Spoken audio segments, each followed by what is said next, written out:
live on the air. I'm Richard Saile. This is wild.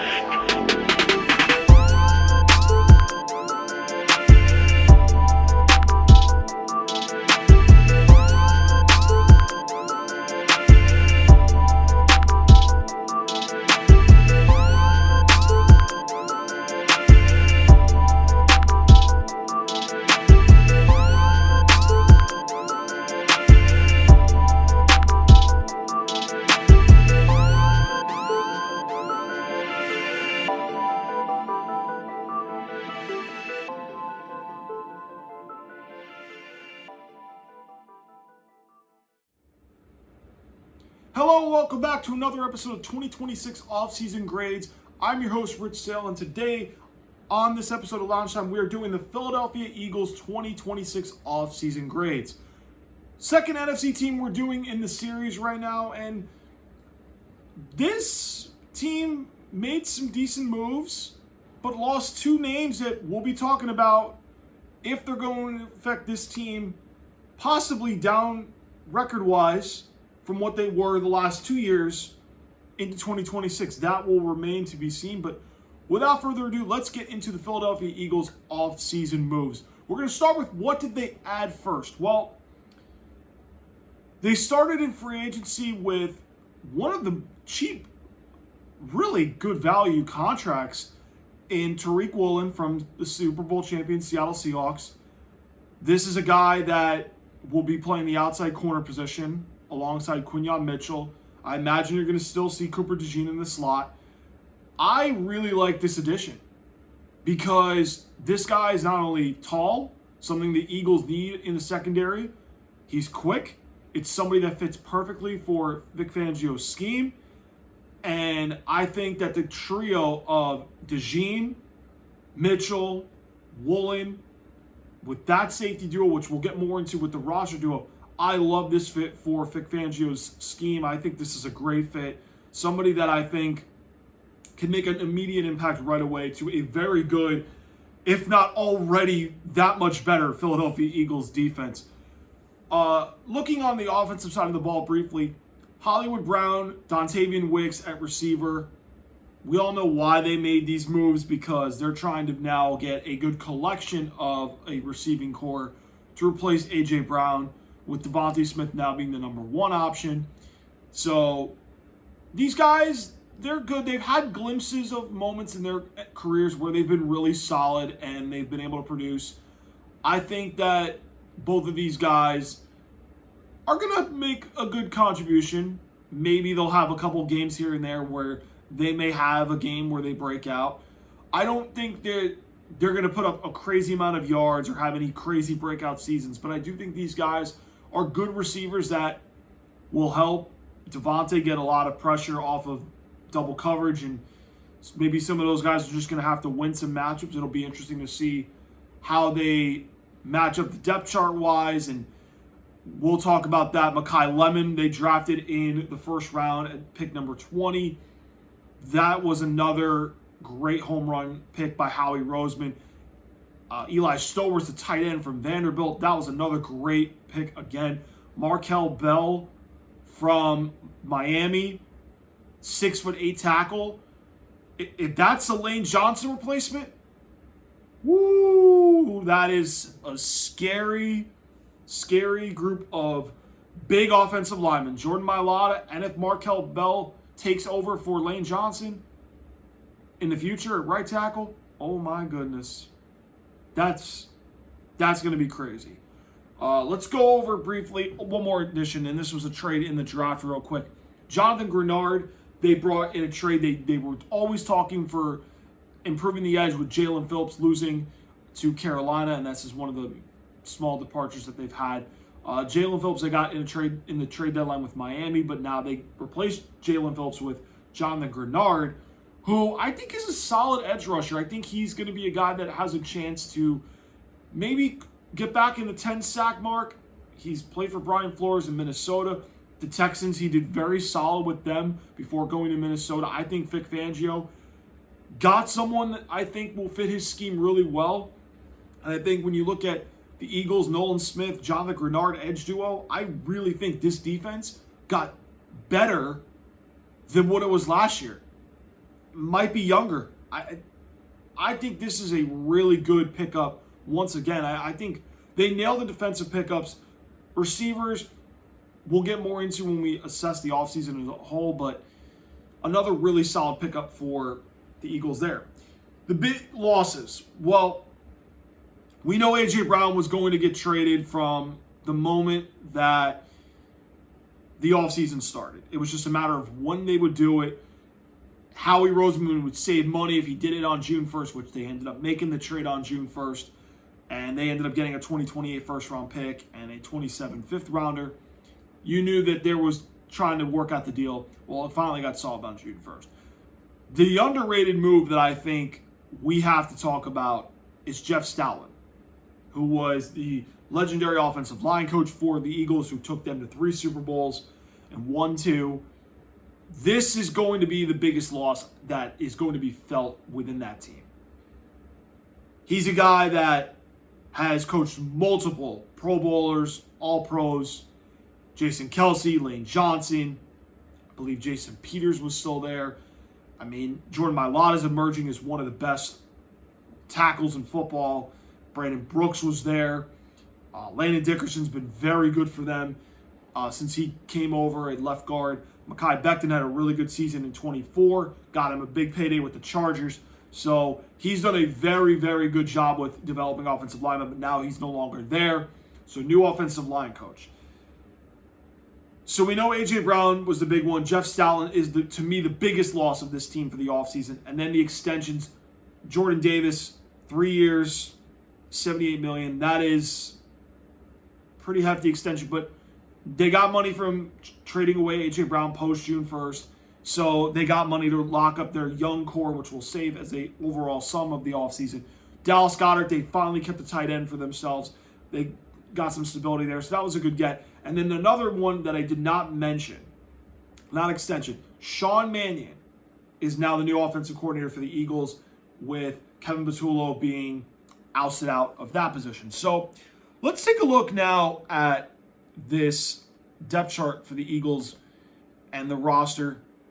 So let's do that real quick. I want to go over the offense first, because to me, this is the big question that I think we have to answer right now.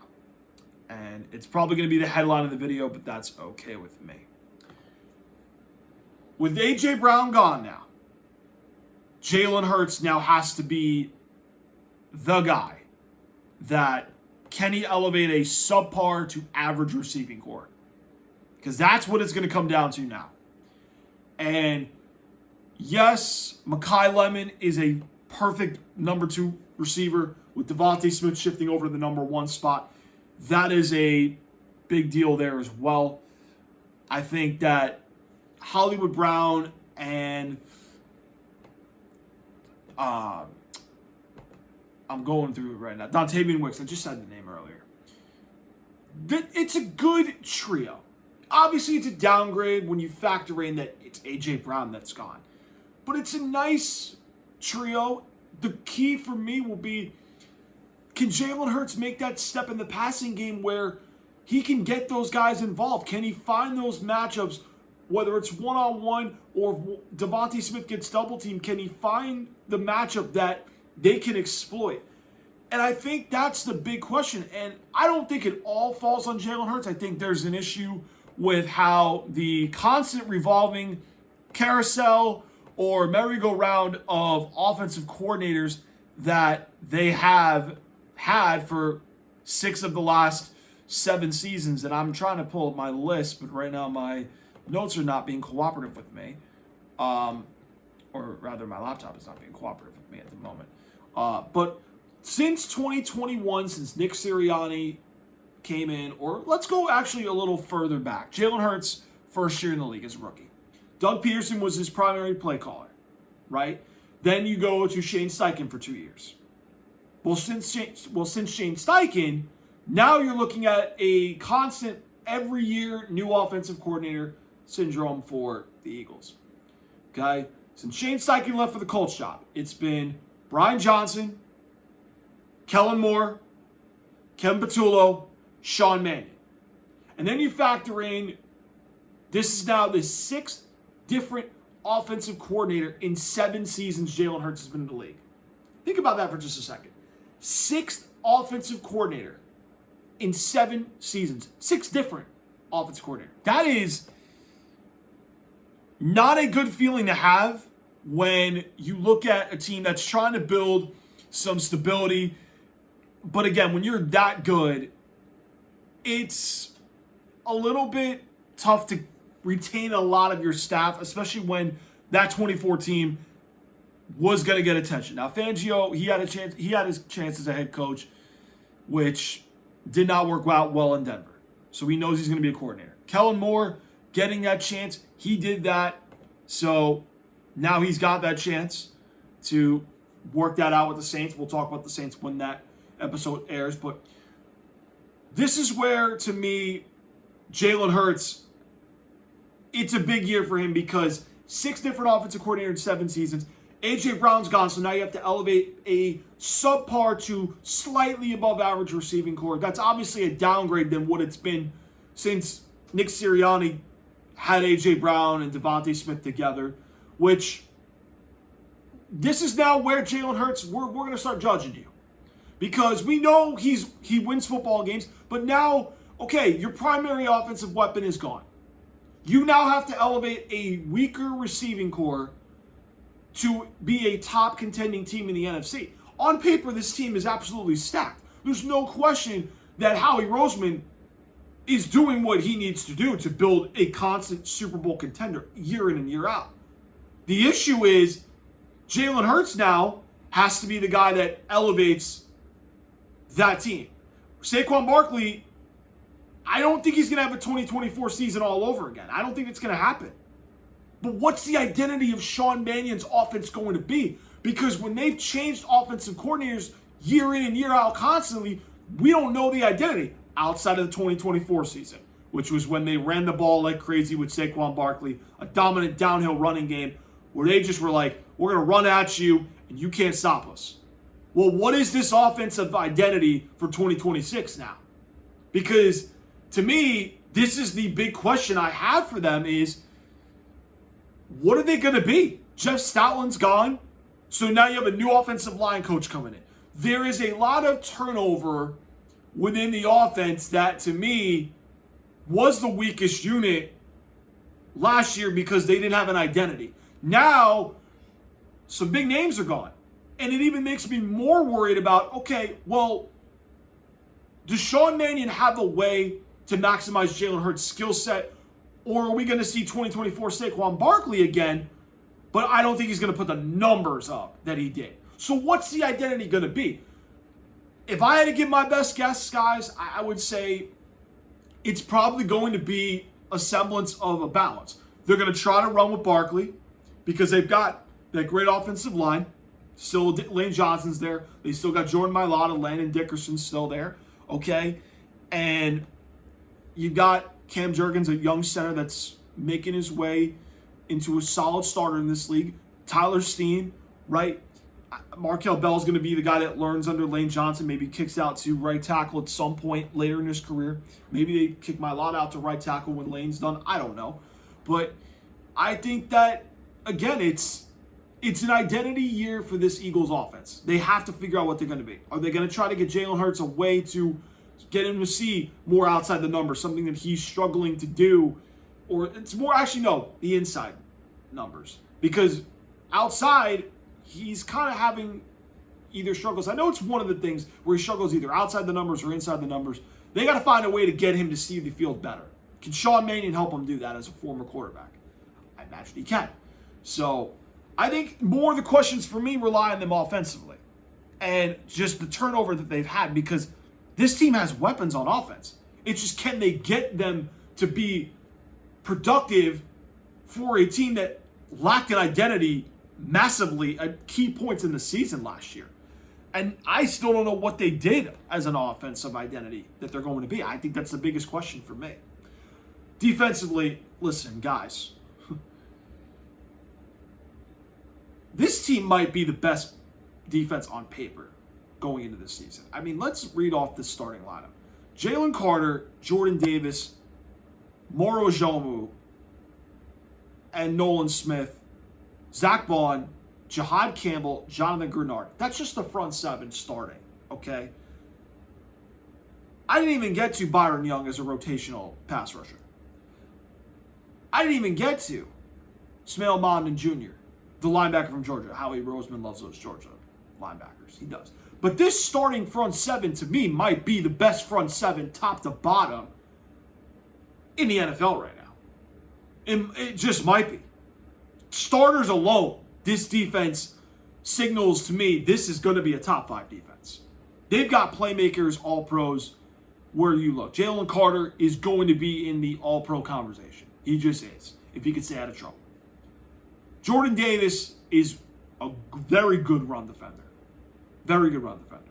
Can he be an interior pass rusher? I've seen glimpses, but it's if he can get to be that next step in his game. Nolan Smith could be a breakout candidate. I think he's a guy that, to me, I could see having a breakout season. I could see maybe 8+ sacks for him. I really can see it. Zach Bond, we know what he's going to do. Grenard, I think, is going to have somewhere between 8 and 10 sacks. I think you're going to see Fangio blitz probably not as much as he did last year, but I think he's going to stick with this 4-man pass rush because you got names on the edge and on the inside that are just really talented guys that they can go win one-on-ones. I don't know who you double. Jalen Carter?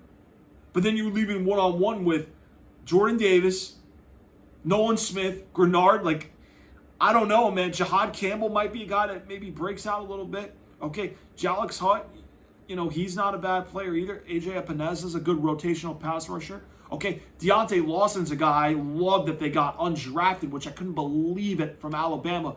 I think that guy's going to be a fun name to hear and develop in that Fangio system. I think he fits perfectly as an inside linebacker. In the secondary, to me, this is a young group, but DeJean's been an all-pro candidate. Quinyon Mitchell's been a Pro Bowl all-pro. Woolen just came from a Super Bowl champion. They got 3 corners that have been a Super Bowl champion within the last 2 years. Okay, Marcus Epps, good safety. Andrew Makuba, one of my favorite players last year in the draft. They nailed very well, okay? Keely Ringo, they rotate in. Michael Carter II. John Jones is a good secondary veteran, okay? This defense, top to bottom, I'm going to mark my words right now. This is a top 5 defense going into the season. Top 5 defense. It's going to be. They're going to be top 5 in a lot of major categories. Points. I wouldn't be shocked if they're the number 1 scoring defense. I really wouldn't, because of how good this team is, and I just trust Vic Fangio's track record. So I'm not going to do predictions because I kind of gave you the defense. What I think this offense, I think, is going to be maybe in the average rankings. They're not going to be too great at one thing. They're not going to be terrible. They're going to be in the middle.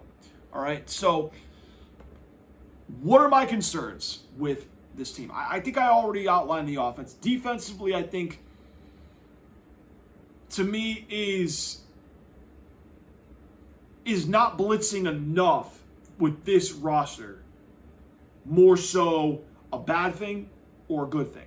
Well, Vic Fangio is one of the best defensive minds in football. I don't think that's a bad problem. I think Vic Fangio's got options with this loaded front seven and a very good experienced back end that's been playing now together for 3 years. Woolen's now being integrated from Seattle, where he's now got that tall corner, right? And you got Makumba going into year 2, so he's a young safety, learning the ropes more. I think this defense, to me, the back end worries me a little bit, and it's how often can they prevent the big plays. And San Francisco had a couple early in that game, and I think it was the DeMarcus Robinson game where he had a couple big plays where he just was shredding that secondary in the wild card matchup at home. But I think, to me, more of the questions rely so on offense. If this team can somehow elevate and find an identity. But this defense, to me, I have little to no concerns about them at all. I think they're going to be just fine. Which leads me to the schedule. And I'm going to go over the schedule briefly because I know you guys are waiting on the grade. But I'm going to say this. This might be one of the best grades I've got for anybody so far with the couple of teams that we've done. I just think Jalen Hurts and Sean Mannion, it's a lot's going to fall on their shoulders with a revamped offense that is still very good. So let's go to the schedule real quick. So they're home versus the Commanders, at the Titans week 2. I see 2 wins. I do. At Chicago on a Monday night. This is where I start saying, okay, I can see a loss. All right. Home for the Rams in week 4. 1 o'clock game, too. I'm giving them a win. They have the Rams number, and no matter what the Rams do, they just can't beat the Eagles. And I think this is one of the Rams' losses I have for them this year. Philly, I think, is going to beat the Rams. So, Jacksonville, and overseas again, I don't know where, but that's another win. Carolina, I don't think Carolina's going to be that good. 5-1, okay? Dallas at home. Okay, now, Dallas has played them tough. I do see a split with Dallas, because I will talk about Dallas later when I do the series. I see a split. I don't know if it's going to be this game. It is a Monday night at home. Probably give them the win at home. At Washington, and then home for the Giants before the bye. I do see a possible loss for one of these games. I think Washington will surprise a lot of people they'll sneak a win on Philly. Because I know they're not built great, but there's always that one loss that people go, how did you lose that game? And I have this feeling it's a Sunday night, Washington in Washington, division rivalry. I think Washington or the Giants at home. I'm going to say at Washington's a loss. I'll give you the win at the home for the Giants. So I'm going to say it's 7-2 going into the bye week. I love the beginning stretch for them. I think they're going to be good. Now the back half, not really. This is where I think they're going to be tested, and this is where we're going to see, okay, the supposed offensive identity that we're going to find out for this team. What is it going to be? Home for the Steelers. I think that's a win. At Dallas, loss. At Arizona, win. Home for the Colts. I'll give you guys the win there. So we're looking at somewhere between 10-2, or 10-3 rather, 10-3. Your last 4 games. Ooh, I don't know about this. Saturday, middle of the day game, the week before Christmas, home for Seattle. I'm going to give you guys a loss there. I think Seattle's defense, I know they're a little worse, but I think Jalen Hurts might be in trouble versus Mike McDonald's defense. That's a loss for me. All right, but it could be a win. All right, home for the Texans. That defense is also really damn good.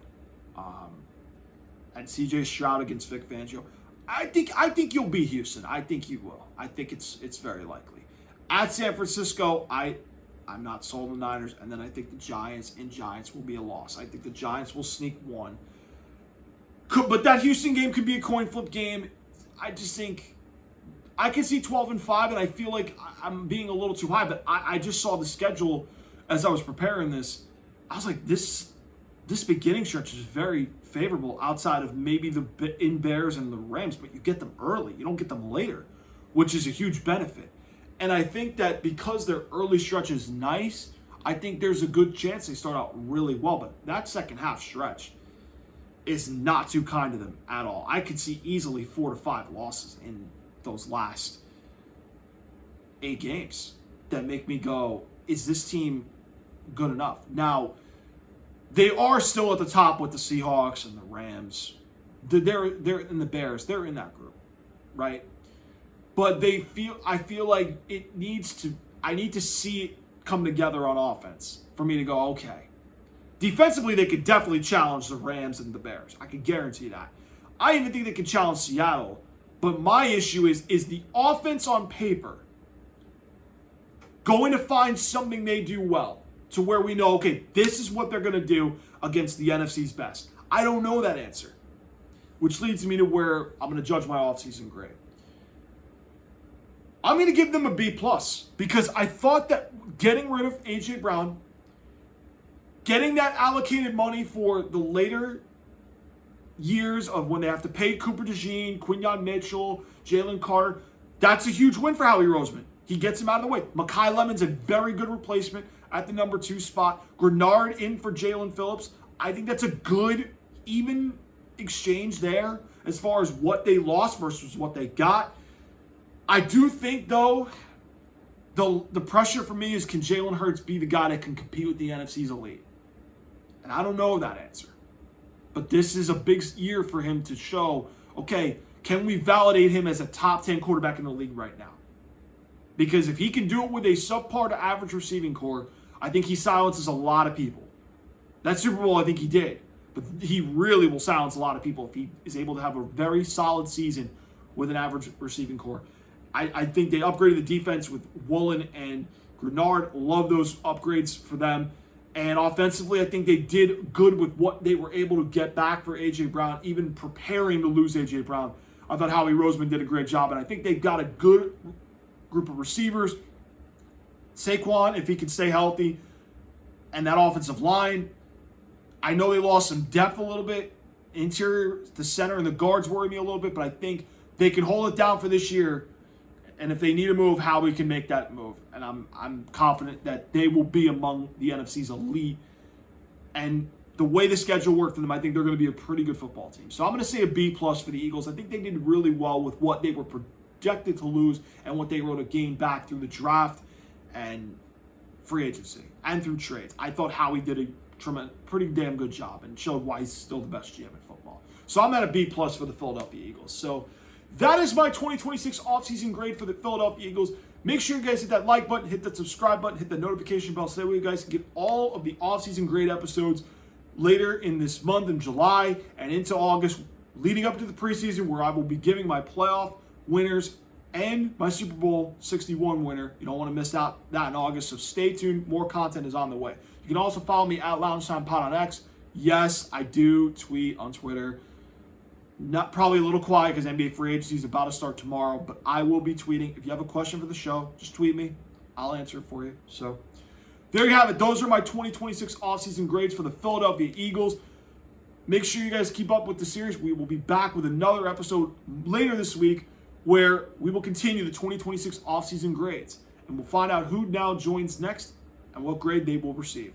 Until then, I'll see you guys later in the week, continuing the 2026 offseason grades.